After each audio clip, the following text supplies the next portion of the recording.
बच्चों आज की जो वीडियो शुरू होने वाली है वो हम लोग के क्लास 12 के चैप्टर नंबर 7 डायरेक्टिंग का लास्ट पार्ट वीडियो होगा इस चैप्टर का। तो देखा होगा वो व्हाट्सएप और इंस्टाग्राम जब यूज करते हैं तो बेसिकली उसमें बहुत सारा मैसेज जब यूज करते हैं बहुत चीजों ने शॉर्ट करना शुरू कर दिया है। जैसे किसी बंदे को तो पता नहीं होगा कि वो आई डोंट केयर का मतलब क्या होता है, तो कुछ लोग भाई आई डोंट केयर का मतलब होता है आईडीसी, वो लिख के भेज दिया। अब समझते नहीं क्या है ना कि आप कैसे हो, ठीक है, या हाउ आर यू, तो एच आर यू। अब इसमें क्या मैं समझूं, body language and gesture decode. आप सोचो कि ऑलरेडी आपकी बॉडी कुछ और कह रही है और आप कुछ और कर रहे हो, आप कॉमेडी करो लेकिन बहुत सीरियस हो। कोई बंदा हंसेगा, कोई बंदा समझेगा कि आप क्या कहना चाह रहे हो। अब बॉस है, आपको टीचर है, क्लास में पढ़ा रहा है और उस वाला सबको हंसी मजाक कर दिया, लेकिन बिल्कुल बहुत सीरियस है, वो गुस्से में है। किसी को मजा ले, कोई क्लास में हंस दे, उनकी जोक पे नहीं हंस पाएगा, तो वो क्या करेगा बच्चा, वो हम लोग के कम्युनिकेशन में बैरियर है, लैक ऑफ प्रॉपर इंसेंटिव। अब सोचो कि आप न तो हमारे एम्प्लॉय को कोई रिवॉर्ड दे रहे हो, न तो प्रॉपर तरीके से आप कोई उनको इंसेंटिव्स प्रोवाइड कर रहे हो, न तो आप उनके लिए कोई बेटरमेंट प्रोग्राम चला रहे हो। तो ये चीजें क्या होगा, ये चीजें आपकी कंपनी के लिए कहीं ना कहीं तरीके से तो क्या कर रही है, डिमेरिट फोकस कर रही है ना।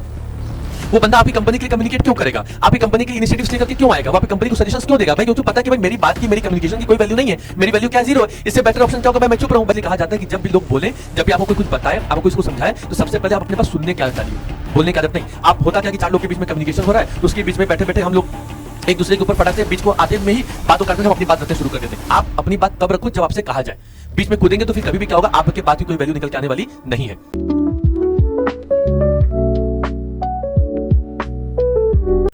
हेलो बच्चों, कैसे हैं आप सभी। मैं सौरभ उपाध्याय आप सभी का हार्दिक स्वागत और अभिनंदन करता हूं आपके अपने चैनल कॉमेट हब पर। तो बच्चों आज की जो वीडियो शुरू होने वाली है वो हम लोग के क्लास 12 के चैप्टर नंबर 7 डायरेक्टिंग का लास्ट पार्ट वीडियो होगा इस चैप्टर का। अभी तक हम लोगों ने सबके पूरे सारे जितने एलिमेंट्स थे डायरेक्टिंग के सबके बारे में पढ़ लिया था, लेकिन आज की जो वीडियो है वो हम लोग जो बेसिकली शुरू करने वाले हैं वो है कम्युनिकेशन से रिलेटेड। और कम्युनिकेशन से रिलेटेड अभी एक वीडियो ऑलरेडी आपके पहले आ चुकी है जहां पे आप लोगों ने कम्युनिकेशन के सारे प्रोसेस के बारे में समझा था, कम्युनिकेशन किस तरीके के होते हैं, क्या उसके टाइप्स होते हैं, आपने उसके बारे में पढ़ा। लेकिन बच्चों कभी कभी क्या होता है ना, हमारे और आप लोगों के बीच में जब हम लोग कोई कम्युनिकेट करते हैं या किसी से कोई कन्वर्सेशन करते हैं तो उसके बीच में बच्चों बहुत सारी ऐसी कोई प्रॉब्लम्स आ जाती हैं, कई सारे ऐसे कुछ बैरियर्स आ जाते हैं जो हमारे कम्युनिकेशन को अफेक्ट करते हैं।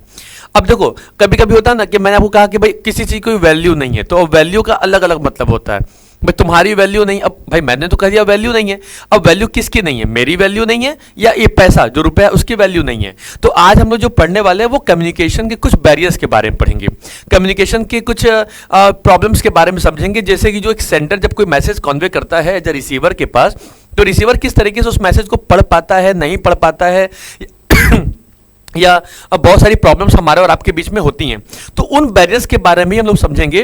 तो बेसिकली बच्चों आज का जो वीडियो है वो बैरियर्स ऑफ इफेक्टिव कम्युनिकेशन के ऊपर डिपेंड करता है। तो आइए कम्युनिकेशन के बारे में वन बाय वन करके पढ़ लेते हैं। इन शॉर्ट पढ़ेंगे, वीडियो फटक से खत्म भी हो जाएगी और आपके माइंड को अच्छे से कैप्चर भी कर लेगा। आइए लेट्स बिगिन। तो बच्चों अब जो पहला पॉइंट समझिएगा कि हमारे पास जो क्या कहता है, देखिए हमारे पास जो बैरियर्स है वो क्या है, बेसिकली चार तरीके से बच्चों बैरियर्स को फाइंड आउट किया गया है। पहला जो फाइंड आउट किया गया है वो किया गया सर सेमेंटिक बैरियर से, ठीक है। सेकंड नंबर का जो बैरियर्स हमारे पास आता है उसका नाम होता है sir as a psychological barriers होते हैं। तीसरा नंबर का जो बैरियर्स हमारे पास आता है उसका नाम होता है सर ऑर्गेनाइजेशनल बैरियर्स। एंड जो फोर्थ नंबर पॉइंट होता है उसका नाम होता है एज अ पर्सनल बैरियर्स। तो हमारे बैरियर्स को 4 अलग अलग कंडीशन में 4 अलग अलग पार्ट्स में डिस्ट्रीब्यूट कर दिया गया है। अब सर सेमेंटिक क्या होता है, तो रेगुलर जो हम लोग जो कन्वर्सेशन करते हैं तो उसके बीच में कई तरीके की प्रॉब्लम्स आती हैं, जैसे डिफरेंट लैंग्वेज को यूज़ करना, डिफरेंट वर्ड्स को यूज़ करना, या कभी कभी जो सुपीरियर होता है कुछ ऐसे ऐसे डिफरेंट वर्ड का यूज़ करेगा जो अब कंपनी के एम्प्लॉय को समझ में नहीं आ पाता है। तो ऐसी सारी कंडीशन से, ऐसी सारी सिचुएशन से उनको सॉल्व करना और उन बैरियर्स को भी देखना, तो कौन कौन से बैरियर्स एक इफेक्टिवली कम्युनिकेशन पे अफेक्ट डालते हैं। तो आइए उनके बारे में हम लोग वन बाय वन पढ़ने वाले हैं। तो पहला तो आपने देख लिया, सेकंड आपके पास यहाँ पे, तीसरा अपने यहाँ पास है, चौथा आपके पास यहाँ है। तो आइए अब शुरू करते हैं इसके आगे का पॉइंट, ठीक है। क्या होता है समझिएगा, देखिए यहाँ पे सबसे पहला जो बैरियर बच्चों हमारे पास आता है उसको बोलते हैं एज अ सेमेंटिक बैरियर। जहाँ पे जब आप कोई मैसेज किसी को भेजते हो ना तो इनकोड करने, अब इनकोड में क्या किया कि आपने किसी को सिंबल भेजा या आपने अपना कोई बॉडी गेस्चर अपना कुछ इस तरीके से भेजा, लेकिन सामने वाला बंदा उसको डिकोड नहीं कर पा रहा है या आपके भेजे गए मैसेज को वो समझ नहीं पा रहा है। तो ये एक्चुअली वो बैरियर है कि नहीं है, क्योंकि आप उसे समझाना चाह तो रहे हो लेकिन वो सामने वाला बंदा समझ नहीं रहा है। कभी कभी लैक ऑफ अटेंशन आ जाते हैं, तो कभी कभी प्रॉपर कम्युनिकेशन के बीचेस में बहुत सारी ऐसी चीजें होती हैं जो एक तरीके से अफेक्ट डालती हैं आपके प्रॉपर कम्युनिकेशन को डेवलप करने के लिए, उसको आगे बढ़ाने के लिए। तो आइए देखिए सेमेंटिक बैरियर्स क्या कहता है। कहता है sir these barriers are concern with the problems and impediments in the process of encoding and decoding messages into words. तो समझिएगा, जब आप किसी वर्ड्स को, इंप्रेशंस को जब आप सामने वाले से क्या करते हैं, जब आप ऐसा कॉन्वे करते हैं, जब उसको भेजते हैं, तो बच्चा ऐसी सिचुएशन में क्या होता है कि आप कई तरीके से आप इनकरेक्ट वर्ड का यूज कर लेते हैं, या कभी कभी कुछ फॉल्टी ट्रांसलेशंस का भी यूज हो जाता है। जानबूझ के नहीं करते, लेकिन कभी कभी क्या होता है कि हम लोग कभी कभी ऐसे वर्ड्स का, ऐसे सेंटेंसेस का यूज कर लेते हैं जो सामने वाले बंदे के लिए पॉसिबल नहीं हो पाता अंडरस्टैंड कर पाना। तो एक्चुअली में क्या हो रहा है कि वो प्रॉपर कम्युनिकेट नहीं हो पा रहा है, तो उस कम्युनिकेशन को कैसे सॉल्व कर पाएंगे या नहीं कर पाएंगे। तो यहां हम लोग सॉल्यूशन के बारे में नहीं पढ़ रहे हैं, किसके बारे में पढ़ रहे हैं, बैरियर्स के बारे में पढ़ रहे हैं। तो आइए देखिए बैरियर्स में पहला बैरियर्स क्या कहता है कि पहला कहता है sir as a badly expressed message. अब हमारी और आपके बीच में कम्युनिकेशन हो रही है, तो कभी कभी क्या होता है कुछ ऐसे ऐसे देखा ना कि जहां पे आपका मैसेज क्लियर नहीं होगा, precision due to poor vocabulary का यूज करते हैं, या कभी कभी आप रॉन्ग वर्ड का यूज कर लेते हैं, and omission of needed word, और एक्चुअली में जिस वर्ड की आपको रिक्वायरमेंट थी उस वर्ड को आप भूल गए या उस वर्ड को आपने हटा ही दिया। तो कभी रॉन्ग वर्ड का मतलब ये नहीं कि आपको गलत भाषा का या गलत लैंग्वेज का इस्तेमाल किया जा रहा है, मतलब कभी कभी नहीं होता है, हम लोग प्रोनाउंसिएशन कहते हैं तो कोई प्रोनाउंसिएशन कहता है, कोई कुछ कहता है, मतलब आइडल की बात हो रही है तो आइडल, आइडोल, आइडल, मतलब हर चीज को कहने का अलग अलग होता है। अब नाइफ है, अब उसको आप नाइफ कह लीजिए, अब कोई बंदा जिसको न पता हो कि के उसमें साइलेंट होता है तो उसको क्या कहेगा, कनाइफ कहेगा।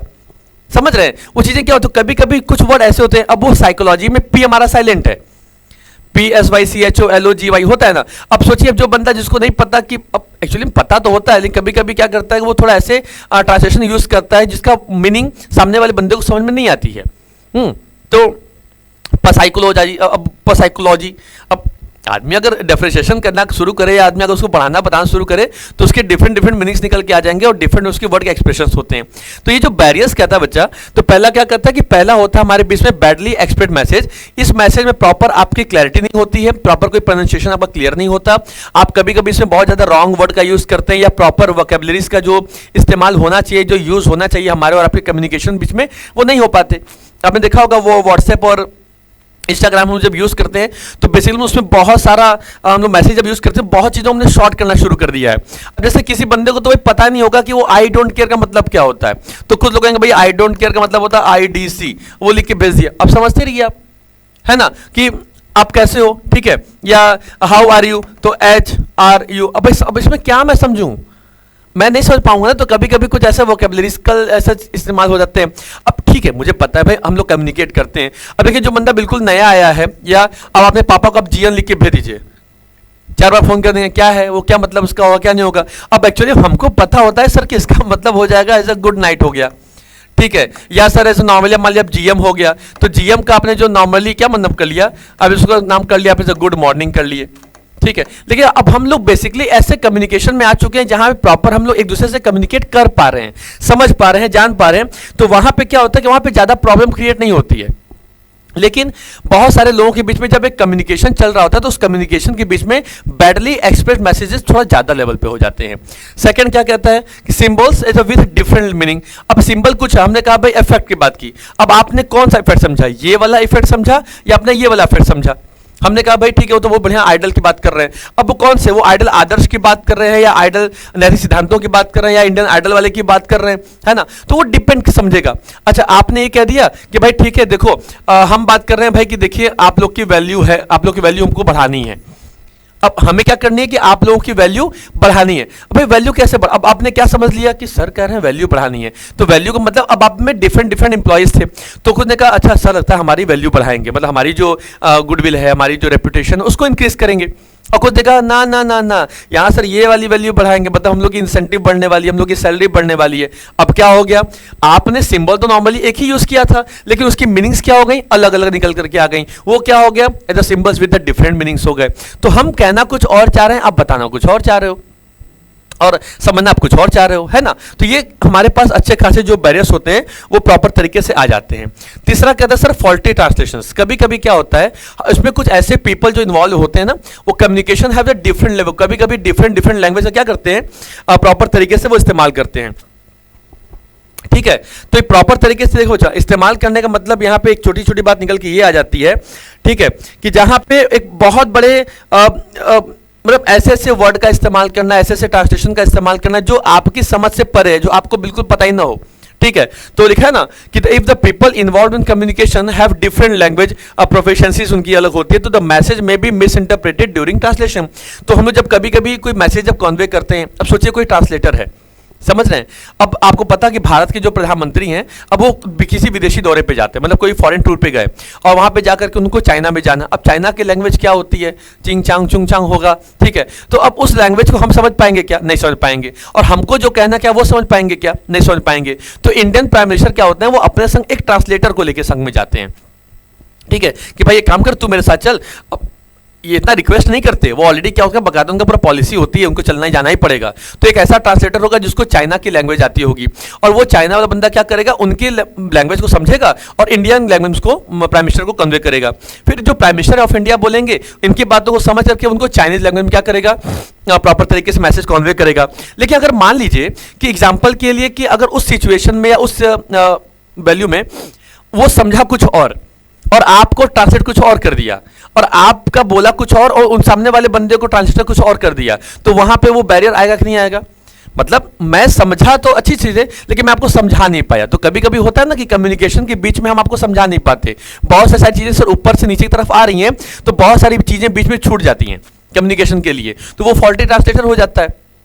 मैंने आपके कान में कहा कि भाई ये काम करना है, तो बोला हाँ हाँ सर ठीक हो जाएगा। अब मैंने बोला ये सारा मैसेज सारे बच्चों को कन्वे कर दो एक एक करके। अब मैंने आपको बताया थोड़ा बड़े में करके, फिर आप उसको थोड़ा शॉर्ट में किसी और को बताओगे, वो बंदा किसी और को शॉर्ट बताएगा, फिर वो शॉर्ट में बताएगा। तो इस तरीके से कभी कभी क्या होता है बच्चों की कम्युनिकेशन के बीच में कभी कभी फॉल्टी ट्रांसलेशन आ जाती हैं।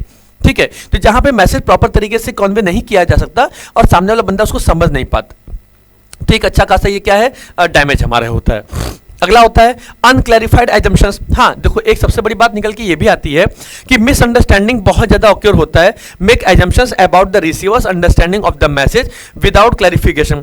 अब मैं समझ तो नहीं पा रहा हूं, ठीक है, अब एजम्पशंस क्या हुआ कि मैंने सामने वाले बंदे के कहने के पहले मैं समझ गया, या जो सेंडर है वो ये समझ रहा है कि भाई हम तो इसके समय से इतना समय से बात करते हुए आ रहे हैं और मैंने इसको आधे में समझा दिया, अब बंदा समझ गया होगा, और एक्चुअली में बंदा वो समझा ही नहीं।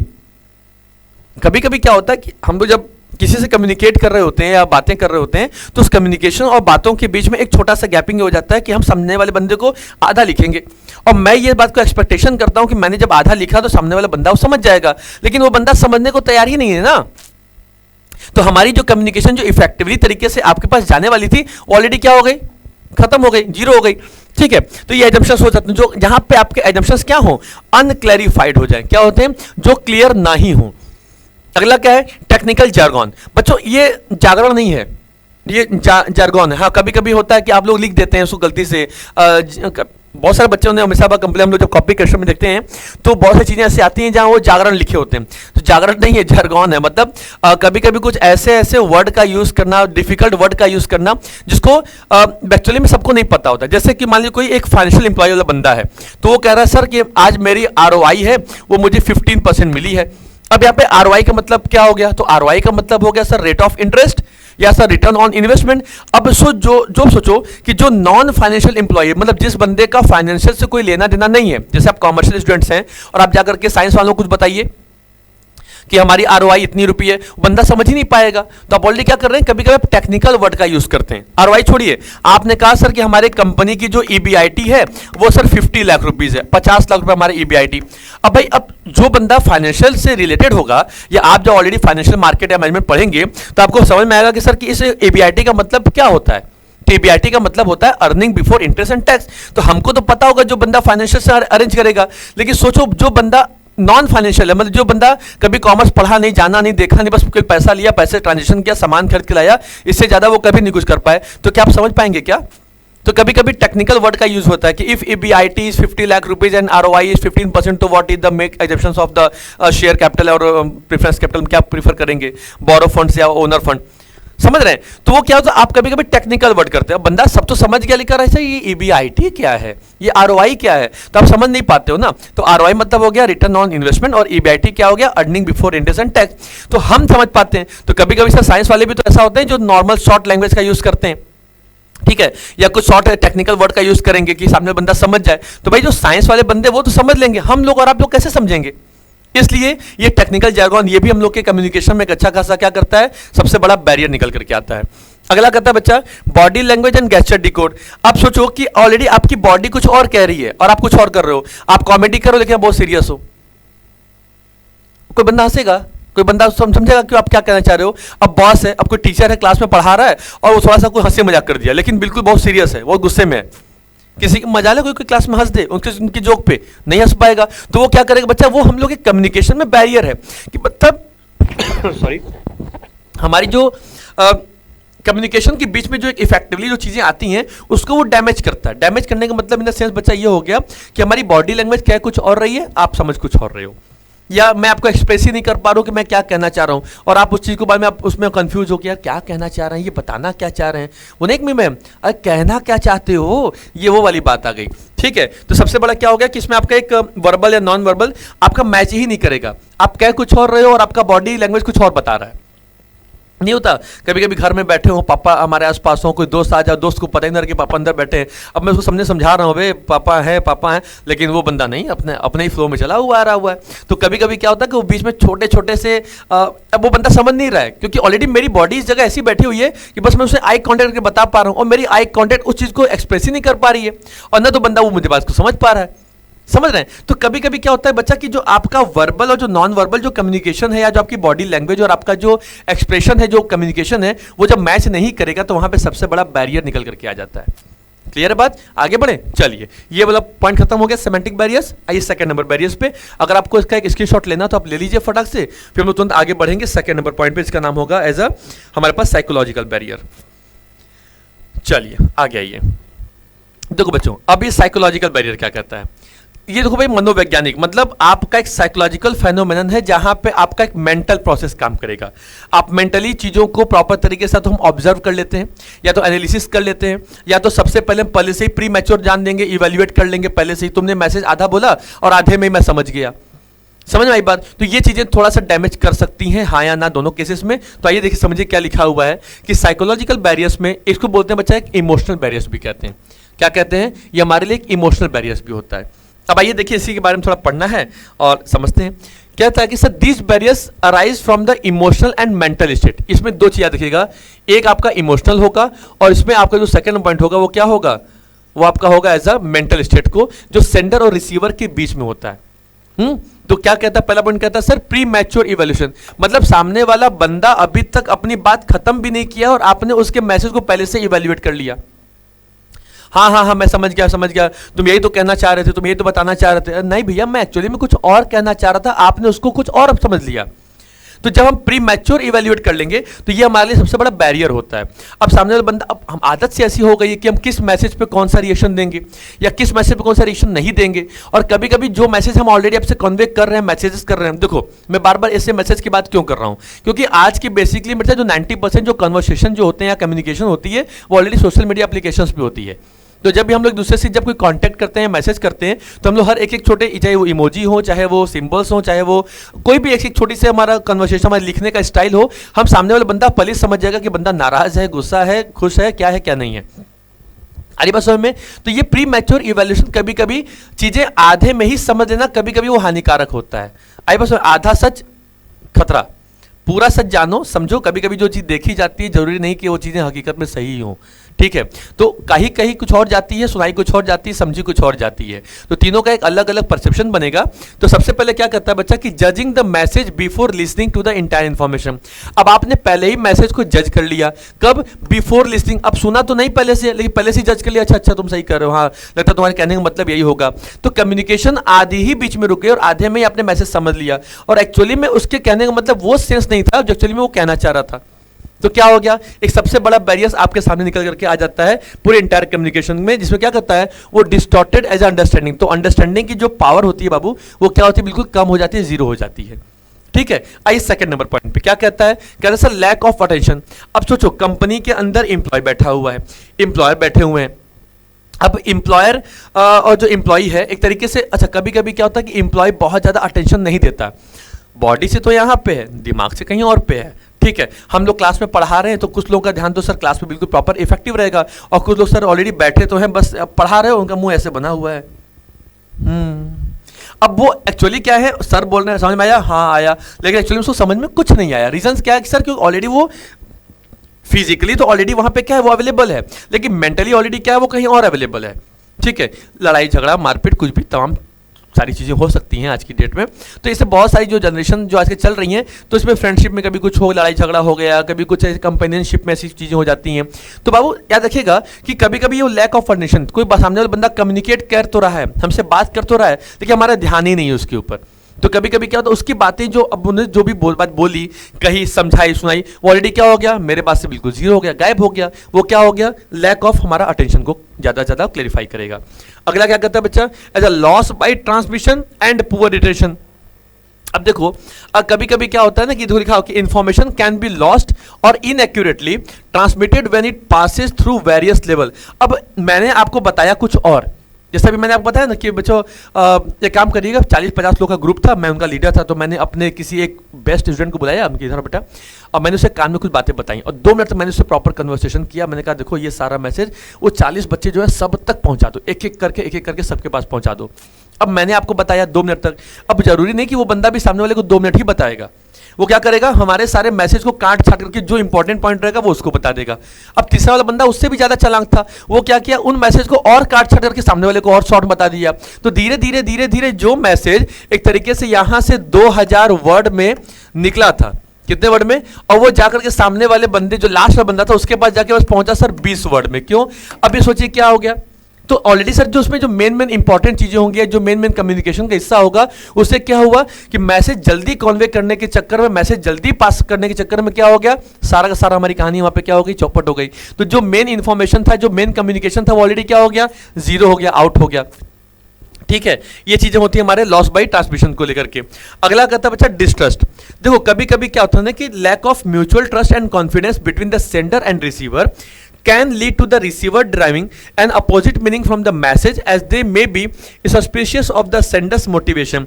तो कभी कभी क्या होता है ना कि सामने वाला बंदा बोला तो कुछ और, लेकिन मैं समझ कुछ और जा रहा हूं। ये पहले वाले समझिएगा ना कि वो पहले से ही, अब सामने बंदा बता कुछ और चाह रहा था और मैंने उसको पहले से समझ दिया, तो ऑलरेडी क्या होगा, एक तरीके से डिस्ट्रस्ट को ज्यादा फोकस कर रहा है ना, तो उसको ज्यादा से ज्यादा मिसलीड करेगा। तो कभी कभी क्या होता है बच्चा कि पहले सबसे बड़ी बात, अच्छी बात होनी चाहिए कि कम्युनिकेशन में सबसे पहले सुनना आना चाहिए।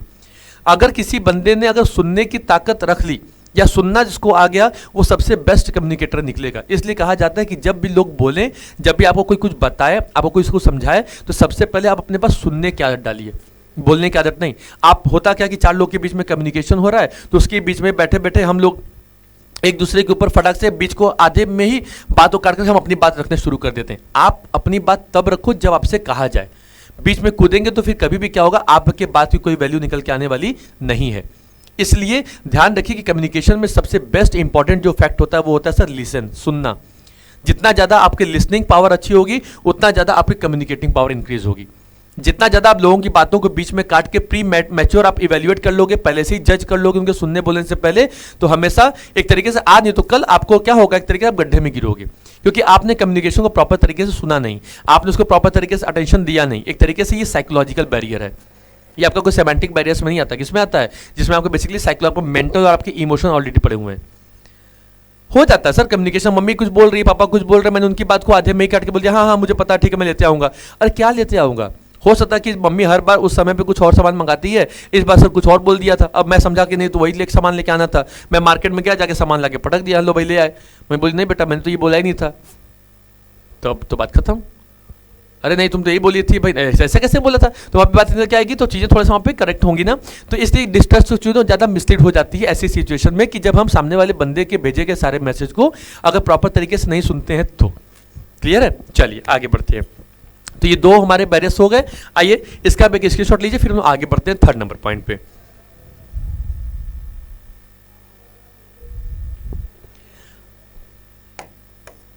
तीसरा क्या करता है बच्चा, वो देखिए। तीसरा हमारे पास है एक ऑर्गेनाइजेशनल बैरियर, सबसे सिंपल बैरियर है, बैरियर कह सकते हैं लेकिन बहुत कम पॉइंट है, लेकिन इसको समझने में बहुत ज़्यादा आसानी होगी, आपको बहुत ज़्यादा इसमें अंदर प्रॉब्लम निकल के आने वाली नहीं है। समझिए कैसे।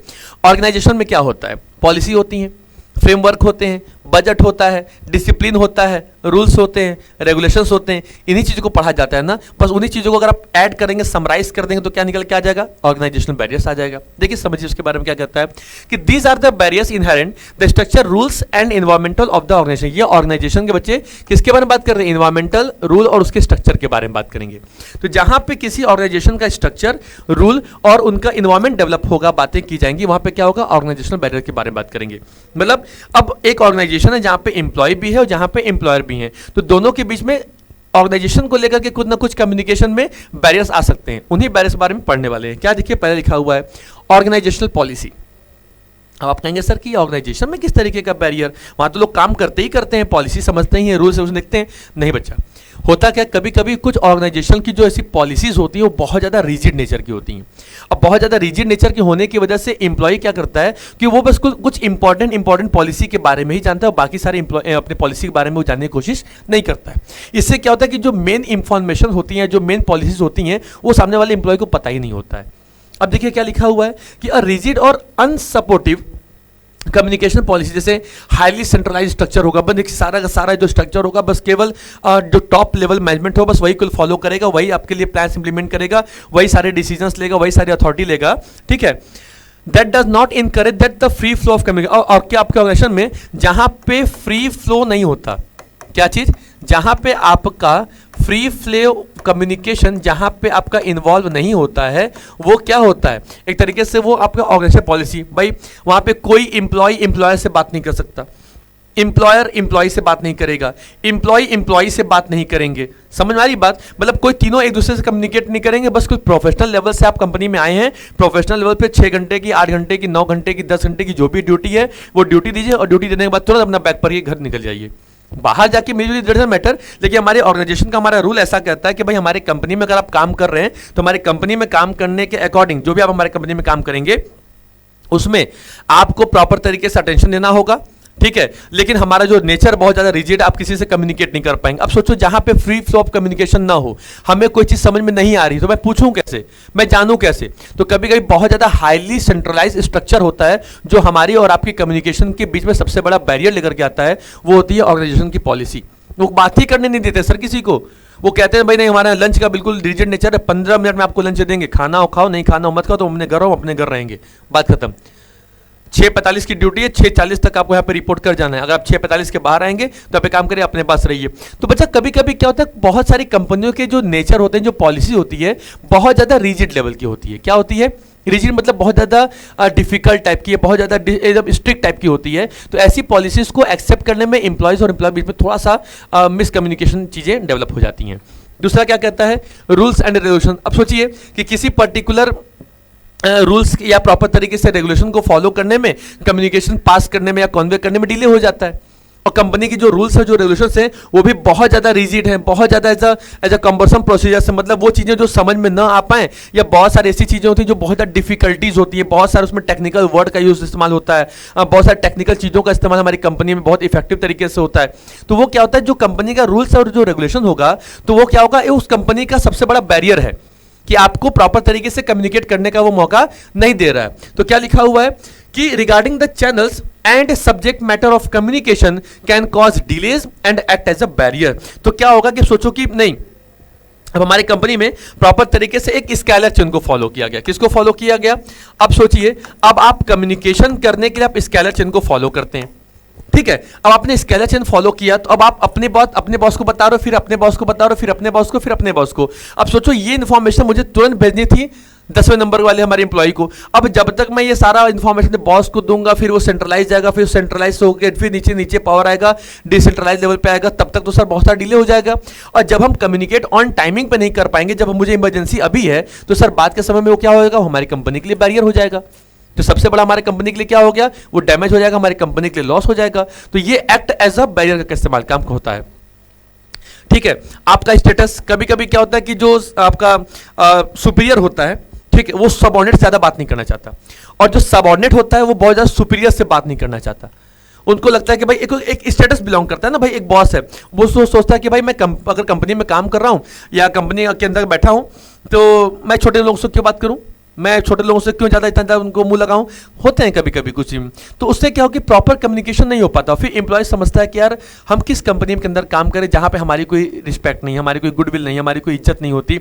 ऐसे क्या होता है, वो एक कम्युनिकेशन करने में अच्छे खासे बैरियर्स आ जाते हैं। अब इसका बेनिफिट भी लॉस भी है कि सुपीरियर कम बात करना चाहता है, और उसके बाद क्या होता है, जो सबऑर्डिनेट होते हैं, जो एम्प्लॉय होते हैं, वो भी कुछ मोस्ट इंपॉर्टेंट बात ही बस केवल अपने बॉस को बताते हैं जो वो सुनना चाहते हैं।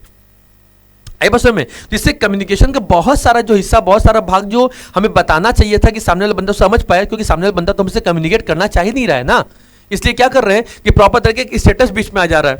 तो एक लिखा ना, द हायरार्किकल रिलेशनशिप और status difference between a superior and a subordinate can create psychological distance preventing free and accurate communication. तो ये एक बहुत तरीके से मार्केट में क्या, एक स्टेटस, बहुत चीजें सर, पद पे बैठा हुआ कोई बंदा अगर शांत नहीं है या बहुत ज्यादा अगर वो काइंडनेस नहीं है, तब उसका स्टेटस पे या उसके पद पे रहना बिल्कुल खराब है। तो ऑर्गेनाइजेशन के बारे में जो सबसे बड़ा जो बैरियर निकल के आता है बच्चा, वो क्या आता है, आपका स्टेटस का ही आता है। कि एक बैरियर, ये भी अच्छा खासा बैरियर है कि जहां पे वो बड़ा वाला बंदा छोटे वाले बंदे से बात करने को तैयार ही नहीं, रेडी ही नहीं है। अगला है कॉम्प्लेक्सिटी इन ऑर्गेनाइजेशनल स्ट्रक्चर। कभी कभी क्या होता है बच्चा, हम लोग का जो लॉन्ग चेन होता है कमांड का, यूनिटी ऑफ कमांड हो गया, या बहुत सारे हमारे पास मैनेजर लेवल्स हमारे पास बहुत सारे हो गए। अब एक एम्प्लॉय को 10 अलग अलग बॉसेस से या 10 अलग अलग मैनेजर से उनको मैसेज थ्रू पास हो रहे हैं, भाई किसको इंपॉर्टेंस देनी है, किसको इंपॉर्टेंस नहीं देनी है, किसकी बात सुननी है, किसकी बात नहीं सुननी है। मुझे अपने बॉस तक जाने के लिए मुझे 10 मैनेजर से होकर के जाना पड़ेगा, तब जाकर मैं बॉस से मिल पाऊंगा। तो ये एक अच्छा खासा कम्युनिकेशन का बैरियर ही तो है, जहां पे मैं अपने मैसेज को, अपने कम्युनिकेशन को आपके पास कन्वे नहीं कर पा रहा हूं, बता नहीं पा रहा हूं, बोल नहीं पा रहा हूं, समझा नहीं पा रहा हूं। That's it. एंड लास्ट कहता है कि ऑर्गेनाइजेशनल फैसिलिटीज, कभी कभी क्या होता है बच्चा कि इनएडिक्वेट फैसिलिटीज, लाइक जैसे आपके पास लैक ऑफ सजेशन बॉक्सेस आपके पास नहीं है, फ्रीक्वेंट मीटिंग्स आप नहीं कर पाते हैं, ठीक है, कंप्लेंट मैकेनिज्म्स कोई इसको सॉल्व करने वाला बंदा नहीं है। तो इस तरीके से क्या होगा कि आपकी ऑर्गेनाइजेशन के अंदर जो कम्युनिकेशन का जो बैरियर्स है वो बहुत हाई लेवल तक चला जाएगा। हाई लेवल में बार बार क्यों कहना, समझिएगा कि मान लीजिए अब आप सोचिए कि किसी एम्प्लॉय को कोई प्रॉब्लम है और आप कह रहे हो कि भाई स्टेटस को ध्यान में रखते कह रहे हो कि भाई कोई भी छोटा बंदा हमसे मिलने नहीं आएगा, बात करने नहीं आएगा, उसकी जो भी होंगे सजेशन बॉक्स, कंप्लेंट बॉक्स उसमें डाल दो। अब भाई कोई कैसे डाल पाएगा, कोई कैसे बता पाएगा, कोई कैसे बोल पाएगा। तो ये एक सबसे बड़ा बैरियर हमारे और आपके सामने निकल के आ रहा है कि नहीं आ रहा है, आ रहा है ना। ये चीजें हमारे पास क्या हो गई, इन चीजों को एज अ फोकस आउट किया जाएगा बच्चा, एज अ ऑर्गेनाइजेशनल फैसिलिटीज में दो ना, हमें सजेशन बॉक्स जो हमारा सेफ एंड सिक्योर इन्वायरमेंट हमारे पास रहे, हम फ्रीली कम्युनिकेट एक दूसरे से कर सकें, हमको जो प्रॉब्लम नहीं आ रही है हम किसी से एडवाइस ले सकें। लेकिन आपने हमारे ऊपर कम्युनिकेशन बैरियर लगा के रखा हुआ है, अपने अपने रूल्स इतने ज़्यादा रिजिड रखे हुए हैं, अपने अपना बिहेवियर, अपने कंपनी का पॉलिसी इतना ज़्यादा रिजिड नेचर का रखा हुआ है, ठीक है, कि जहाँ पे कोई सामने वाला बंदा एक दूसरे से प्रॉपर कम्युनिकेट भी नहीं कर सकता, वहाँ बातें भी नहीं कर सकता। तो ये कंपनी के लिए ऑलरेडी क्या बच्चा, एक तरीके से लॉस का काम है। अब आइए, तीन पढ़ लिया, फटाफट से स्क्रीनशॉट लीजिए, फिर हम आगे बढ़ते हैं तुरंत।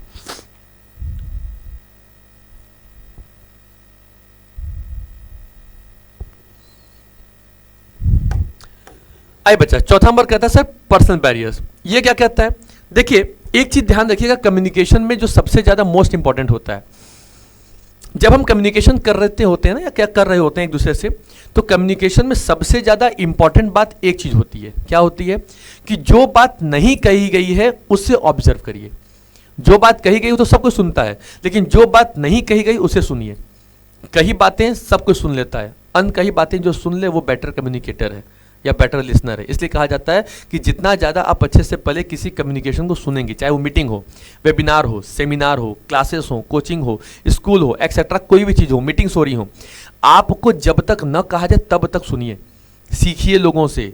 हमारे पास इतने बड़े बड़े लेवल्स के मोटिवेटर्स हुए हैं, कम्युनिकेटर्स हुए हैं, जिन्होंने आपके सामने ऐसे ऐसे सच ऑफ एग्जाम्पल्स रखे हुए हैं।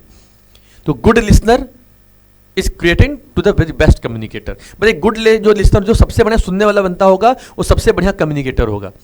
और जो बिल्कुल नहीं सुनेगा, जो बीच में बातों काटेगा, लॉस करेगा, सब वो थोड़ा सा खराब होगा। आइए लास्ट वाले बैरियर्स को पढ़ते हैं। उसका पॉइंट क्या बच्चा, पर्सनल बैरियर्स के बारे में। ये कहता है सर कुछ पर्सनल फैक्टर्स के ऊपर काम करेगा, जहां पे आपकी एटीट्यूड्स के बारे में, परसेप्शंस के बारे में और कुछ लिमिटेशंस ऑफ द पीपल्स होंगे, ठीक है, इसमें इन्वॉल्व किए जाते हैं आपके कम्युनिकेशन सिस्टम में। तो आइए पहला नंबर पॉइंट है। अब तीन तो पढ़ लिया, सेमेंटिक पढ़ लिया, आपने साइकोलॉजिकल पढ़ लिया, और तीसरा क्या पढ़ लिया, आपने ऑर्गेनाइजेशन पढ़ लिया। अब चौथा आप क्या पढ़ने वाले हो, पर्सनल। अब पर्सनल मतलब हमसे रिलेटेड। सोचो कि आपके खुद बैरियर्स हैं, आप बॉस हो, आप कंपनी के एम्प्लॉय हो, तो एम्प्लॉय और एम्प्लॉयर लेवल होकर के ही इस पॉइंट को पढ़ोगे तो चीजें आपको क्या हो जाएंगी, बिल्कुल आसान हो जाएंगी। क्या कहता है, fear of challenge to the authority, by superiors may withhold information if they fear it might challenge their authority और position within the organisation. अब क्या होता है भाई, एक सबसे बड़ा जो बैलेंस आता है कि बहुत ज़्यादा बोल देना, बहुत ज़्यादा कम्युनिकेट करना या न बोल पाना, न कह पाने से क्या होगा कि हमारी जो अथॉरिटी होगी वो खत्म हो जाएगी, वो चली जाएगी, ठीक है ना। तो सबसे बड़ा क्या होता है, एक डर अंदर बैठ जाता है कि भाई हम कहीं अथॉरिटी को चैलेंज न कर पाए, हम कभी कभी कुछ ऐसे कोई कम्युनिकेशन में हमसे कुछ चीज़ें ये भी ना हो पाए जहाँ पे एक प्रॉपर तरीके से आदमी को डर हो जाए कि हमारी अथॉरिटी चली जाए। जैसे होता क्या है कि मान लीजिए कि एक एम्प्लॉय और एम्प्लॉयर बैठे हुए हैं और एम्प्लॉयर के सजेशंस जो एम्प्लॉयर होते हैं वो इसलिए नहीं लेते कि अगर वो उनसे बेस्ट आइडिया अगर एम्प्लॉय देना शुरू कर देगा तो एम्प्लॉयर की कुर्सी खतरे में पड़ जाएगी। अगर हमसे बढ़िया काम कोई दूसरा नेता करेगा तो सीधा सा बंदा बात है कि भाई जो जनता है वो उस नेता को ही प्रोटेक्ट करेगी, उसके बारे में ही बात करेगी, आपको भी लोग भूल जाएंगे। इसलिए बेटर से बेटर कम्युनिकेट करते रहिए, बेटर बेटर चलते रहिए। अब यहाँ पे जो आपके बॉस लोग होते हैं, ठीक है, ये बॉस जो होते हैं वो इंसेंटिव्स नहीं लेते या अपने जो इनिशिएटिव्स होते हैं, ठीक है, जो भी इनिशिएटिव होगा वो नहीं लेंगे किसके, एज ए एम्प्लॉयज के। तो एम्प्लॉयज होगा, एम्प्लॉयज होंगे तो एम्प्लॉयज का इनिशिएटिव इसलिए नहीं लिया जाता कि भाई क्योंकि इन बॉसेस को डर होता है कि भाई कम से कम उनकी अथॉरिटी न चल जाए, उनका पोजीशन न चल जाए, उनकी जो वैल्यू वो ना गायब हो जाए, वो ना चल जाए, इसलिए चीज़ों को थोड़ा सा फोकस आउट किया जाता है। अगला क्या होता है, लैक ऑफ कॉन्फिडेंस। अच्छा, आपके पास कॉन्फिडेंस नहीं है चाहे सुपीरियर्स का ऑन सबॉर्डिनेट। अब क्या होता है कि if a superior lakhs faith in the competence of the subordinate they may not seek their advice और सजेशन दस क्रिएटिंग अ कम्युनिकेशन गैप। अब क्या होता है कि उनको लगता है कि जो एक लैक ऑफ कॉन्फिडेंस है सुपीरियर का सबॉर्डिनेट के ऊपर या सबॉर्डिनेट का सुपीरियर के ऊपर, एक दूसरे को हम बिलीव ही नहीं कर रहे हैं, वो हमें क्या बताएंगे, उनको चाहता मुझे अच्छे से पता है, अरे मैं उसका सजेशन क्यों लूंगा, मैं तो बॉस हूँ, वो तो मेरा नॉर्मल तरीके एम्प्लॉय है, वो मुझे क्या सजेशन देगा। तो ये आपके बेटर कम्युनिकेशन के बीच में प्रॉपर गैप लेकर के आ रहा है। तो उन गैप्स को भी ऑलरेडी क्या करना है, दूर करना है, उनको भी हटाना है। तो ऑलरेडी क्या होता है, एक लैक ऑफ कॉन्फिडेंस हमारे बिल्कुल लो हो जाती है, खत्म हो जाती है। कॉन्फिडेंस ही नहीं है ना हमें सामने वाले बंदे के ऊपर कि ये बंदा कर लेगा क्या, ये बंदा कर ले जाएगा क्या, ठीक है। बांग्लादेश इंडिया का मैच हो रहा है तो कभी कभी डर हो जाता है भाई कहीं बांग्लादेश का इंडिया को पीट न दे, ठीक है, क्रिकेट मैच में। और कभी कभी ऐसा होता है क्योंकि बड़े बड़े मैचों में हम लोग इतने ऐसे देखे हैं, कई सारे ऐसे मौके हुए जहां पे बांग्लादेश इंडिया को पीट दिया, छोटी छोटी कंट्री ने इंडिया को भी पीट दिया और इंडिया वाले ऑलरेडी बाकी सारा मैच जीतते हैं, जो मेन मोस्ट इंपॉर्टेंट मैचेस होते हैं उसमें हार जाते हैं। खैर अब की इंडिया बदल चुकी है, अब की इंडिया बिल्कुल अलग नई डेवलप हो चुकी है, तो अब उतना डर नहीं होता, लेकिन फिर भी मन के अंदर एक डर होता है ना। तो वैसे लैक ऑफ कॉन्फिडेंस होता है सुपीरियर और सबऑर्डिनेट के बीच में, एक प्रॉपर तरीके से वहां पे बैरियर इफेक्टिव, वहां पे क्या होता है, वो वर्क कर जाता है, बूम कर जाता है। तीसरा होता है बच्चा unwillingness to communicate. Subordinate may be unwilling to communicate freely if they believe the information will adversely affect them और it their suggestion are ignore. अब होता क्या कि बच्चा की एम्प्लॉय जो होता है वो बहुत ज़्यादा आपके संग इन्फॉर्मेशन इसलिए शेयर नहीं करता क्योंकि आप उसको कोई इनिशिएटिव देना नहीं चाहते, आप उसके लिए कुछ, उसके लिए बढ़िया कोई रिवॉर्ड आप अवेलेबल करना नहीं चाहते।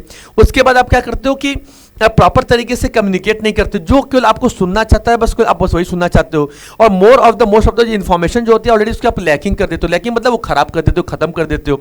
तो ये चीज़ें कैसे डेवलप होंगी, ये चीज़ें कैसे आगे बढ़ेंगी, इन चीज़ों को आप कैसे प्रॉपर तरीके से कम्युनिकेट करके लेकर के आओगे।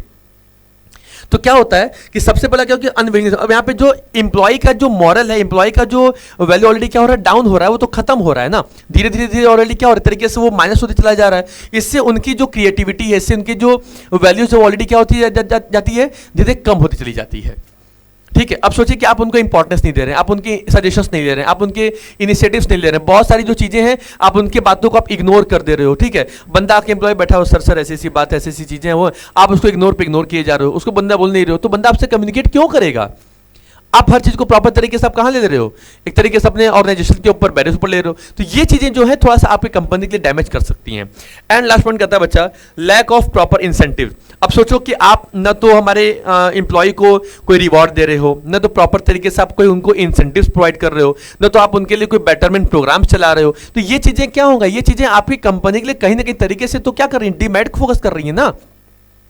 वो बंदा आपकी कंपनी के लिए कम्युनिकेट क्यों करेगा, आपकी कंपनी के लिए इनिशिएटिव्स लेकर के क्यों आएगा, वो आपकी कंपनी को सजेशंस क्यों देगा भाई, क्योंकि पता है कि भाई मेरी बात की, मेरी कम्युनिकेशन की कोई वैल्यू नहीं है, मेरी वैल्यू क्या है, जीरो है। इससे बेटर ऑप्शन क्या होगा, भाई मैं चुप रहूं, भाई जैसा जैसा आप मुझे प्लान बना के दोगे वैसा वैसा मैं काम करूंगा। तो एक तरीके से क्या हो रहा है बच्चा, कम्युनिकेशन को प्रॉपर तरीके से बैरियर एस्टेब्लिश हो रहा है कि नहीं हो रहा है, हो रहा है ना। तो भाई जो बंदा प्रॉपर कम्युनिकेट कर रहा है, आपसे बातें कर रहा है, बोल रहा है, सुना रहा है, कर रहा है, तो भाई उसको भी थोड़ा सा क्या किया जाए, इंपॉर्टेंस दिया जाए, उसको रिवॉर्ड दो, उसको थोड़ा सा उसका बेस्ट एम्प्लॉय का अवार्ड नकार दे दो, 4 लोगों के बीच में ताली थोड़ा बड़ी तरीके से बजवा दो, उसको थोड़ा अच्छा लगे, गुड फील करे, ठीक है ना, कंडीशन। इससे क्या होगा, बेटर कम्युनिकेशन आपका बेटर होगा, खराब नहीं होगा, ठीक है। तो इस तरीके से इसमें थोड़ा बैरियर्स निकल के आ जाते हैं। तो 1 2 3 4 तरीके के बैरियर्स आपके 4 नंबर के पर्सनल बैरियर्स में आते हैं। इसका स्क्रीनशॉट लीजिए, फिर मैं आपको बात बताता हूं।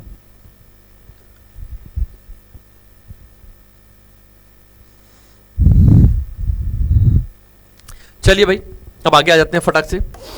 अब देखिए क्या कहता है। अभी तक बच्चे आप लोगों ने पढ़ा था एज अ कम्युनिकेशन के कुछ बैरियर्स के बारे में, ठीक है।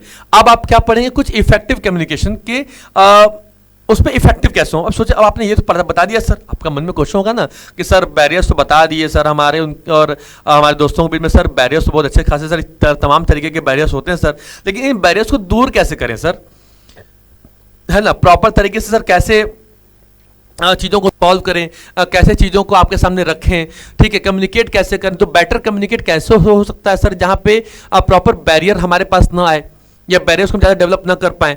तो उसके लिए क्या बचे, उसके लिए कुछ ऑप्शंस हमारे पास अवेलेबल किए गए। आइए समझ लेते हैं, फटाक से आगे बढ़ते हैं। लिखा है कि टू इंप्रूव कम्युनिकेशन इफेक्टिवनेस, अगर आप अपने कम्युनिकेशन प्रोसेस को अगर इफेक्टिवली, मतलब इसको थोड़ा सा अगर आप इफेक्टिव या एफिशिएंट बनाने वाले हैं, क्या बनाने वाले हैं, अगर आप एफिशिएंट बनाने वाले हैं तो उसके लिए आपको समझना पड़ेगा क्या कि पहले बात तो आपने आइडिया को क्लासिफाई करो, जो आपके आइडियाज हैं बिफोर कम्युनिकेशन, मतलब कम्युनिकेशन करने से पहले आप अपने आइडियाज को प्रॉपर तरीके से जज कर लो कि मैं जो कह रहा हूं, जो बोलूंगा, क्या वो एक्यूरेसी रहेगा नहीं रहेगा, सामने वाला बंदा समझ पाएगा कि नहीं समझ पाएगा, पहले उसको क्लियर करो। फिर tailor your message to the receiver, फिर मैसेज आप रिसीवर पर भेजोगे और इनकरेज करोगे उससे फीडबैक कर, भाई कि मैंने आपसे जो कम्युनिकेशन किया, क्या सर मेरी बातें समझ में आई। जब टीचर आपको आपकी क्लास में पढ़ाता है तो टीचर एक बार जरूर पूछता है, समझ में आया, आप कहते हो हाँ सर आया। फिर कोई बच्चा का नहीं सर नहीं समझ में आया, तो टीचर ऐसा नहीं होता कि उस बात को छोड़ के आगे बढ़ जाएगा, तुरंत उस बच्चे के पास जाएगा, उसको दोबारा बताएगा, समझाएगा। तो जब जब कभी कभी किसी न्यू टॉपिक को या नई चीज़ों में जब पढ़ते हैं, कम्युनिकेट करते हैं, तो कम्युनिकेशन में भी ध्यान रखने की बातें, सबसे बड़ी बात ये होंगी कि हम जो अपने आइडियाज़, अपने व्यूज़, अपने मैसेज जो कॉन्वे करते हैं, जो पास करते हैं, तो मैसेज भेजने से पहले हम उसको प्रॉपर तरीके से जज कर सकें, समझ सकें, जान सकें, तब जाकर कम्युनिकेट कर सकें, ठीक है। आइए क्या कहता है कि अदर की मेजरमेंट, जैसे उसमें आप कौन कौन से आप एप्रोप्रिएट लैंग्वेज का प्रॉपर यूज करिए, अच्छे टोन का इस्तेमाल करिए। कभी कभी नहीं होता, लोग कभी टोन का इस्तेमाल कुछ ऐसे करते हैं, कभी लोग टोन कर दे होता, अच्छा भैया बहुत ताने दे रहे हो, बहुत टोन कस रहे हो, है ना, तो चीजें वो होती हैं। या कभी कभी कोई बंदा आपसे थोड़ा हंसी मजाक ही करता है, तो लेकिन कभी कभी क्या होता है कि बहुत ज्यादा हंसी मजाक करना, हो सकता है कि सामने वाले बंदे को अच्छा न लग रहा, तो आपको उसका गलत जवाब, आपको गलत उसका आंसर भी दे सकता है। तो इसलिए कभी कभी जब आप किसी से कम्युनिकेट करिए, फ्रीली कम्युनिकेट करिए, तो प्रॉपर अपने वीडियो, अपने आइडियाज को, अपने व्यूज को, अपने चीजों को प्रॉपर पहले एनालिसिस करो, ऑब्जर्व करो, समझो, देन तब कम्युनिकेट करना शुरू करो। और किसी भी चीज़ को मैसेज कन्वे करने से पहले उसको प्रॉपर तरीके से एनालिसिस कर लो कि मेरे बोलने कहने से सामने वाला बंदा कहीं उसको बुरा तो नहीं लगेगा, खराब तो नहीं लगेगा, अदरवाइज फिर क्या होगा, बुरा खराब लगेगा तो आपका जो कम्युनिकेशन होगा इफेक्टिवली क्या होगा, उसके अंदर बैरियर्स स्टैब्लिश हो जाएंगे। आइए, इसलिए प्रैक्टिस करिए, एक्टिव हमेशा लिस्टिंग सुनते रहिए, ठीक है, फॉलो करते रहिए, एज इंश्योर करिए अंडरस्टैंडिंग प्रोसीजर को और इसके इंप्लीमेंटेशन को। तो इसकी शॉर्ट लीजिए बच्चा, फिर हम लोग आगे तुरंत बढ़ते हैं।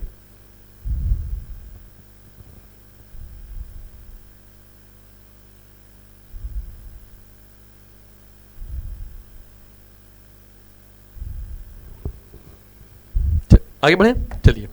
अब देखिए, आपके कम्युनिकेशन के प्रोसेस को 3 पार्ट में बांटा गया है। एक बिफोर कम्युनिकेशन, मतलब कम्युनिकेशन करने के पहले, फिर कम्युनिकेशन करने के दौरान और कम्युनिकेशन करने के बाद। 3 तरीके से अगर आप अपने आप को मेजरमेंट कर लेंगे तो आपका ये टॉपिक क्या होगा, आपको कभी बैरियर्स आपके बीच में आने वाली नहीं आएंगी, लेकिन जो 100% आती थी वो बिल्कुल रिड्यूस होकर 10% हो जाएंगी, ठीक है।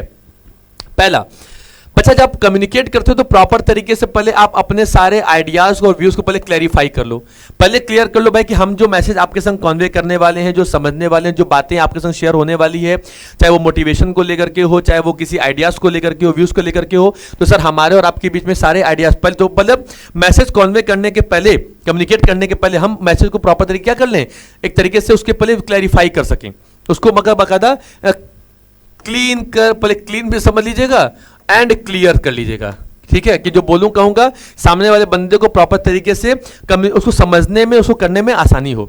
ये बिफोर कम्युनिकेशन है, मतलब अगर मैं किसी से मैसेज करने जा रहा हूं, किसी से कन्वर्सेशन करने जा रहा हूं, तो क्या क्या बात करूंगा अपने आइडिया दिमाग में बैठा लीजिए, और जो बात करूंगा कहीं ऐसा तो नहीं कि मेरे कुछ इस तरीके से बात करने से उसको बुरा लग जाए, खराब लग जाए, या वो दोस्त मुझसे भाग जाए। तो ये चीजें ना होने पाए। दूसरा क्या होता है, as a know your audience, ठीक है, KYA। बच्चा इसमें कहते हैं tailor the message to the receiver level of the understanding education and interest to make it more relevant and easier to comprehend. अब क्या होता है भाई, पहले आप सामने वाले बंदे को समझो, जानो कि वो बंदा एक्चुअली में है क्या। जैसे हम कॉमर्शियल बंदे हैं, हम लोग कॉमर्स वाले हैं, तो हम लोग जब भी किसी कॉमर्स वाले बंदे से बात करेंगे तो इन शॉर्ट हम लोग क्या बात कर सकते हैं कि भाई पता है उस कंपनी के हम लोग ने EBIT के बारे में देखा था, हमने उस कंपनी के रिटर्न ऑन इन्वेस्टमेंट के बारे में जाना था, ठीक है, हम कंपनी के सर एज अ प्रॉपर तरीके से क्या करते हैं, हम लोग नॉर्मल सर INT इंटरेस्ट के बारे में भी जानते हैं। तो हम लोग कभी कभी उसमें टेक्निकल वर्ड का इस्तेमाल कर सकते हैं जिसको बोलते हैं टेक्निकल जार्गन, ठीक है, नॉट ए जागरण, ये क्या है, जार्गन होगा। इसमें क्या होगा कि टेक्निकल वर्ड का यूज करना बेसिकली थोड़ा सा डिफिकल्टी वर्ड्स को ज्यादा यूज करना है जो सामने बंदे के अंडरस्टैंडिंग में ना आए। अब कोई बंदा बोल दे भाई कि ठीक है, अब मुझे नहीं पता कि सर उसमें वो H2O में CO मिला दीजिए, अपने क्या उसमें PP या उसमें K मिला दीजिए, हम लोग को समझ में नहीं आएगा भाई। हम लोग अगर यही समझना करना होता तो हम साइंस नहीं पढ़ रहे होते, हम लोग क्यों पढ़ रहे होते हैं, दिमाग लगा रहे होते हैं ना कॉमर्शियल वाले में।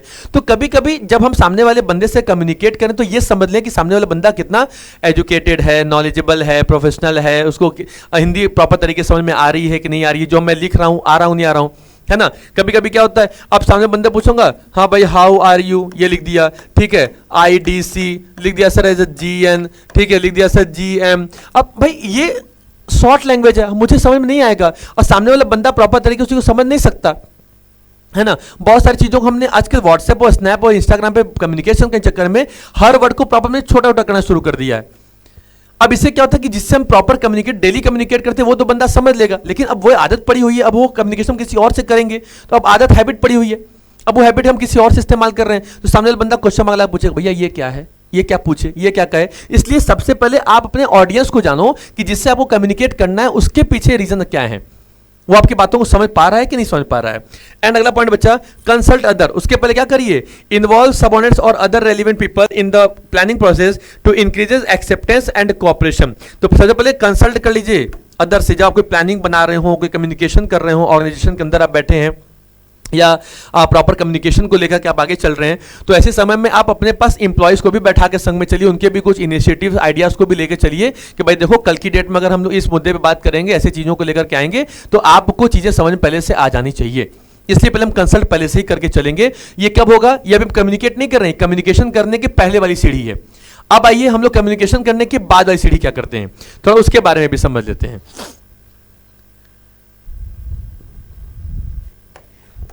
कम्युनिकेशन करने बच्चा पता है कि सबसे बड़ी प्रॉब्लम क्या होती है, लोग पूरी बात सुनते नहीं है जो कि एक्चुअली में सुनना चाहिए। कम्युनिकेशन बहुत इंपॉर्टेंट होता है। अगर हम किसी से बहुत अच्छे से, बहुत रेलिवेंट तरीके से, बहुत इज्जत देकर, रिस्पेक्ट देकर बात करेंगे तो सोचिए उस वो कम्युनिकेशन कितना ज्यादा इफेक्टिव होगा। और जब हम किसी से थोड़ा सा इरिटेट हो जाते हैं, बोर हो जाते हैं, फिर आप उनसे कम्युनिकेट करिए तो सामने वाले बंदे को बुरा भी लग सकता है। तो ये बुरा और अच्छा लगने का जो फीचर है वो आपके खास करके इसी प्रोग्राम में आता है। अब आइए ड्यूरिंग कम्युनिकेशन, इसमें क्या कहता है, कहता है भाई आप जब भी कम्युनिकेट करिए तो प्रॉपर से क्लियर और सिंपल लैंग्वेज का इस्तेमाल करिए। मतलब बहुत ज्यादा अननेसेसरी जार्गन का इस्तेमाल या कॉम्प्लेक्सिटी का इस्तेमाल न करिए। जार्गन मतलब वही बात हो गया बच्चा जब कि टेक्निकल वर्ड का बहुत ज्यादा इस्तेमाल न करिए। जो आपकी कंपनी के जो सामने वाले बंदे उससे कम्युनिकेशन करने के दौरान में आपके बीच में अच्छा खासा क्या होगा, एक बैरियर को लेकर के आएगा। तो थोड़ा उससे पहले प्रॉपर एक डिस्टेंस बना लीजिए। मतलब अवॉइड करिए उन चीजों को जो प्रॉपर अननेसेसरी जो जार्गन को लेकर जो डेवलप किया जा रहा है, तो वो चीजें हट जाएंगी तो कंपनी के लिए और ज्यादा क्या होगा, वो बेनिफिशियल होगा, इंपॉर्टेंस होगा। अगला क्या होता है, आप हमेशा प्रैक्टिस करते रहिए और एक्टिव लिसनिंग। हमेशा सामने वाले बंदे का जब तक मैसेज कॉन्वे पूरा ना हो जाए, उसकी सारी मैसेजिंग खत्म ना हो जाए, तब तक मैसेज को कॉन्वे ना करिए। या जो जो मैसेज उसका आता जा रहा है तुरंत उस मैसेज को फॉरवर्ड रिप्लाई करते हुए आप सामने रिप्लाई करते रहिए। तो इसका मतलब सामने वाला बंदा जब तक अपनी सारी बात कोई नहीं बता दे रहा है, अपनी बात कोई आपसे कन्वे नहीं कर पा रहा, तब तो उसको बीच में प्री मैच्योर इवेल्युएट न करिए। पहले से ना समझ, अच्छा मैं समझ गया तुम क्या कहना चाह रहे हो, मैं समझ गया तुम क्या कहना। भैया हो सकता है कि मैं वही कहना चाह रहा हूं, लेकिन हो सकता है कि इस समय मैं वो बात नहीं कहना चाह रहा हूं, मैं कुछ और कहना चाह रहा हूं। तो हो सकता है कि आपने इसके पहले बाई कोइंसिडेंसली कि आपने मेरी बातों को 2-3 बार मेरा बिना कहे आपने समझ लिया, ठीक है, लेकिन इस बार मेरे कहने का मतलब कुछ और था। इसलिए कहा जाता है कि जो गुड लिसनिंग की हमेशा प्रैक्टिस करते रहिए। जितना ज्यादा सुनेंगे बढ़िया, उतना ज्यादा बोलेंगे, है ना। तीसरा क्या होता है, be aware of non verbal cues, ensure your body language. अब आप सोचिए आपकी बॉडी लैंग्वेज, आपकी आई कॉन्टेक्ट और आपका जो फेशियल एक्सप्रेशन है वो सपोर्ट करे आपके वर्बल मैसेज से। मैं बोल रहा हूं, ठीक है, कि हाँ मैं चलूंगा, लेकिन मैं नहीं मैं चलूंगा, तुम लोग चलोगे? मैं तो पक्का जाऊंगा। अब मैं मुंडी ला रहा हूं सर, मैं तो नहीं बोल रहा हूं, मेरे बॉडी लैंग्वेज करिए नहीं, लेकिन मेरा वर्बल क्या बोल रहा है कि हाँ मैं चलूंगा। एक काम करो, तुम चल जाओ, मैं नहीं जाऊंगा। ठीक है, मैं नहीं जाऊंगा। तुम अब किसी ने पूछा आप जाओगे? हम कहें हाँ नहीं जाऊंगा मैं। अब क्या समझो भैया, मुंडी हिला कर रहे हो हाँ, और लग रहा है आप आंसर बोल रहे हो ना, तो क्या होगा? क्या तो कभी कभी क्या होता है कि आपकी जो बॉडी लैंग्वेज है, आपका जो आई कांटेक्ट है, आपका जो कम्युनिकेशन है, वो प्रॉपर आपकी बॉडी लैंग्वेज को, आपके गेस्चर को क्या करे, इंपैक्ट करे, कंट्रोल करे, एक दूसरे से प्रॉपर कम्युनिकेट करके चले। अगला क्या होता है? Choose the right medium. अब जो भी मीडियम है हमारे पास, हम फेस टू फेस बात करेंगे, या प्रॉपर ईमेल की बात करेंगे, या फोन से बात करेंगे, या कई सारे जो आज की डेट में हमारे पास सोशल मीडिया प्लेटफॉर्म्स हैं, हम उनके बारे में बात करेंगे। जैसे हमारे पास क्या हो गया, आज हमारे पास जैसे व्हाट्सएप हो गया, ठीक है, आज हम प्रॉपर तरीके से स्नैपचैट का इस्तेमाल करते हैं, इंस्टा का इस्तेमाल करते हैं, कुछ लोग सर जो टेलीग्राम का भी इस्तेमाल करते हैं। तो ये चीज़ें क्या है कि ये चीज़ें आप समझ लीजिएगा कि अब एक राइट मीडियम चूज कर लीजिए कि हमें बात कैसे करना है। हम फेस टू फेस बात कर रहे हैं या कम्युनिकेट इस तरीके से बात कर रहे हैं, तो ये बीच में कुछ प्रॉब्लम हमारे पास से चीज़ें आती हैं। अगला आता है कॉन्वे वैल्यू, और अपने मैसेज को बकायदा फ्रेम करिए और शो करिए कि how it can be helpful और वैल्यूएबल टू द लिसनर। हम जो बात बोल रहे हैं, हम जो बात कह रहे हैं, वो सामने वाले बंदे के लिए हेल्पफुल है भी नहीं है, इनिशिएटिवली तरीके से उस कंपनी के लिए एप्लीकेबल है भी या नहीं है। वो चीज को प्रॉपर तरीके से मेजरमेंट करना, इवेल्युएट करना, रखना, जानना, वो क्या कहलाएगा, वो आपका प्रॉपर तरीके से ये ड्यूरिंग कम्युनिकेशन में आपको जरूरी होता है। ठीक है, अब कम्युनिकेशन के पहले क्या करना था वो जान गए, कम्युनिकेशन कर रहे हैं तो क्या करना है वो भी जान गए। अब कम्युनिकेशन के बाद क्या होता है थोड़ा उसको भी जान लिया जाए। देखिए क्या कह रहा है, कह रहा है सर कि आफ्टर कम्युनिकेशन दो चीजें आपको फोकस करना होगा। पहले इनकरेज करना होगा, अपना पहले फीडबैक लीजिए, मतलब जिसके सामने वाले बंदे से आप कम्युनिकेट कर रहे हैं। अब ए ने बी से कम्युनिकेट किया तो बी की ये रिस्पॉन्सिबिलिटी बनती है कि वो ए को प्रॉपर तरीके से क्या करे, एक फीडबैक दे दे। फीडबैक मतलब सर हाँ हमें आपसे बात करके बहुत अच्छा लगा, आपने हमारी सारी प्रॉब्लम का सॉल्यूशन कर दिया। आप सोचिए कि कभी आपको कोई प्रॉब्लम हो जाए और आपने कस्टमर केयर नंबर को कॉल कर दिया और कस्टमर केयर वाले तुरंत क्या करते हैं, आपके पास एक मैसेज भेजते हैं कि सर आपने अभी जो मेरे जिस एम्प्लॉय ने अभी आपसे बात की या मेरे कस्टमर ने आपसे कस्टमर केयर ने आपसे बात किया, क्या आपको सर उसकी बातें हेल्पफुल लगी। अभी आप कभी एआई से या मेटा से आप कुछ बातें करिए तो बीच में बकायदा वो एक थंब का और एक ऐसे देगा, दो एक्सप्रेशन देगा। अब इसमें आपको पता पूछेगा, अगर हेल्पफुल है तो आप इसको टिक कर देंगे। इसका मतलब क्या हुआ कि उसने जो भी इन्फॉर्मेशन आपको दी उससे आप संतुष्ट हैं, सेटिस्फाई हैं। आई बस में तो उसमें आपको फीडबैक क्या मिल गया, अच्छा मिल गया, तो आप उसमें और ज़्यादा इंप्रूवमेंट लेकर के आओगे। और आपको लगा कि नहीं आपकी फीडबैक अच्छी नहीं है तो उसमें हम और ज़्यादा हार्डवर्क करेंगे और ज़्यादा ट्रेनिंग प्रोग्राम्स को सेंटर को ऑर्गेनाइज करेंगे। क्लियर है बात? तो कम्युनिकेशन करने में जो सबसे बड़ा जो मोस्ट इंपॉर्टेंट फिगर हो तो क्या होता है कि हम अपने फीडबैक को रिसीव करें। एंड जो लास्ट पॉइंट क्या कहता है, वो कहता है सर फॉलो अप, मतलब रेगुलरली सर चेक करते रहिए। किसे चेक करते रहिए? अपने इंस्ट्रक्शंस को, ठीक है, और जो इंश्योर जो इंप्लीमेंटेशन किया जा रहा है हेल्प करिए रिजॉल्व एनी ऑब्स्टिकल। और अगर बीच में कोई प्रॉब्लम, अब आपने फीडबैक लिया और फीडबैक आपको लगा नहीं सर कि आपकी जो प्रॉपर जो कम्युनिकेशन है वो बहुत ज़्यादा फास्ट है, या सर आपकी जो कम्युनिकेशन है वो बहुत ज़्यादा स्लो है, या सर आपकी जो कम्युनिकेशन है वो बहुत ज़्यादा मीडियम है, तो इसको ऐसे थोड़े ना छोड़ दिया जाएगा।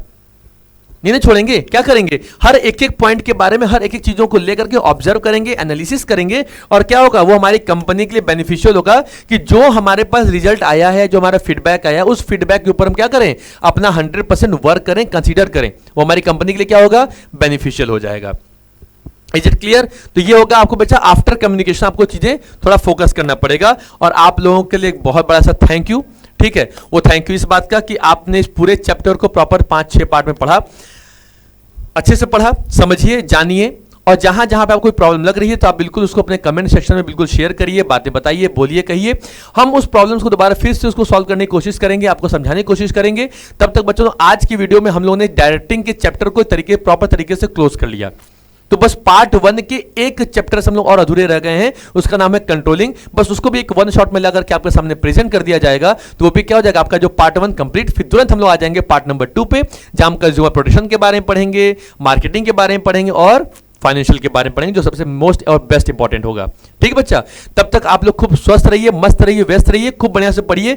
जो भी आपके सजेशंस हैं, जो प्रॉब्लम्स हैं, आप उसको कमेंट सेक्शन में बिल्कुल जरूर शेयर करिए। उसको हमारी टीम, हम लोग बैठ के उसको समझेंगे, देखेंगे और उसका तुरंत उसका आपका रिप्लाई करने की कोशिश करेंगे। तब तक आप खूब अच्छे से पढ़ाई करिए। फिर मिलते हैं नेक्स्ट वीडियो में नए तरीके के, नए एनर्जी के संग। जय हिंद, जय भारत।